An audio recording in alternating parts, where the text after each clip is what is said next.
Our fair readers must forgive us if we halt a moment here and endeavor to unearth the idea hidden under the Archdeacon's enigmatical words.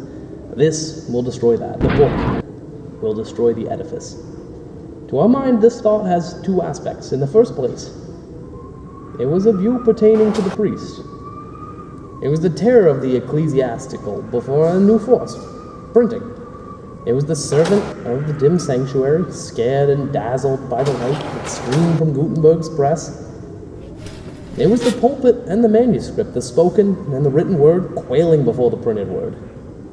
Something of the stupefaction of the sparrow at beholding the heavenly hosts spread their 6 million wings.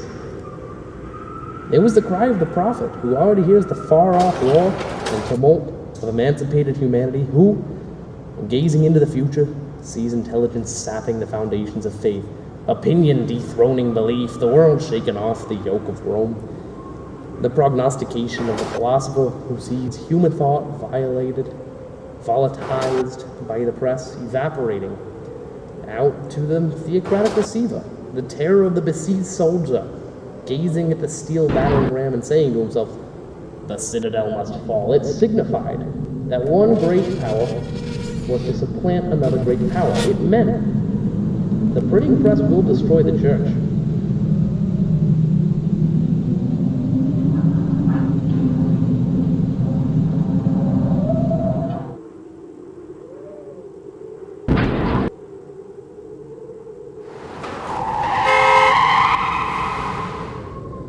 In effect, from the very beginning of things, down to the 15th century of the Christian era, inclusive architecture is the great book of the human race, man's chief means of expressing the various stages of his development, whether physical or mental.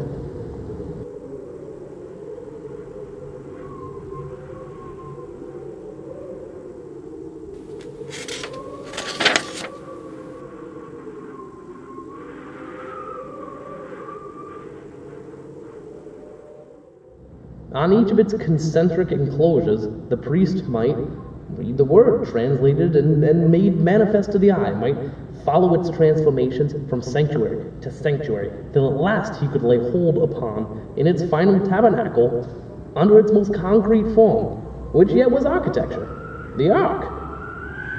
Thus the word was enclosed in the edifice, but its image was visible on its outer covering, like the human figure depicted on the coffin of a mummy. Every civilization begins with theocracy and ends with democracy. I tell you, democracy is ruled by the idiots and for the idiots. You walk the streets today, you see people getting stabbed on Main Street.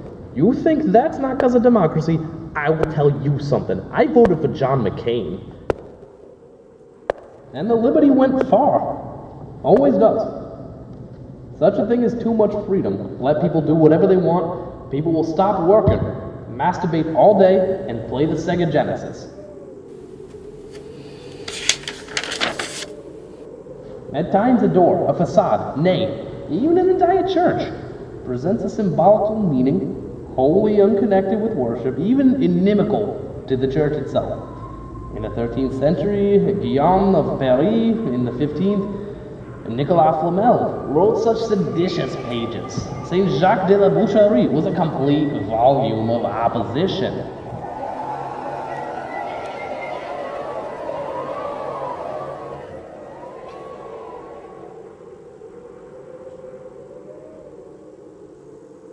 The reign of many masters succeeding the reign of one is written in architecture. For, at this point, we must emphasize, it must not be supposed that it is only capable of building temples, of expressing only the sacerdotal myth and symbolism, of transcribing in hieroglyphics on its stone pages the mysterious tables of the law. Were this the case, then, seeing that in every human society there comes a moment when the sacred symbol is worn out and is obliterated by the free thought, when the man breaks away from the priest, when the growth of philosophies and systems eats away the face of religion, architecture would be unable to reproduce this new phase of the human mind. Its leaves, written upon the right side, would be blank upon the reverse. Its work would be cut short, its book incomplete. But that is not the case.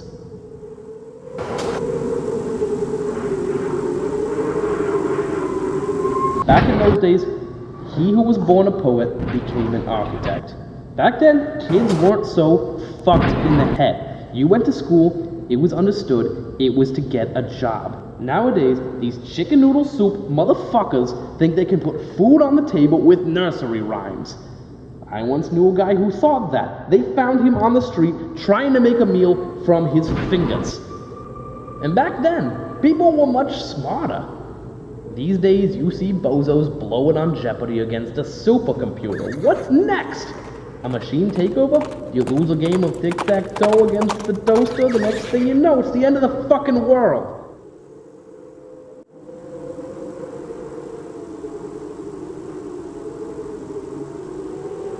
Let no one mistake, architecture is dead.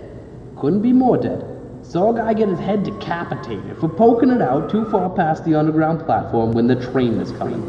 Not holding my breath for no full recovery, but compared to these buildings, dead beyond recall. Killed by the printed book. Killed because it is less durable. Killed because it is more costly. Every cathedral represents a million. Imagine now the sums necessary for the rewriting of that architectural tome.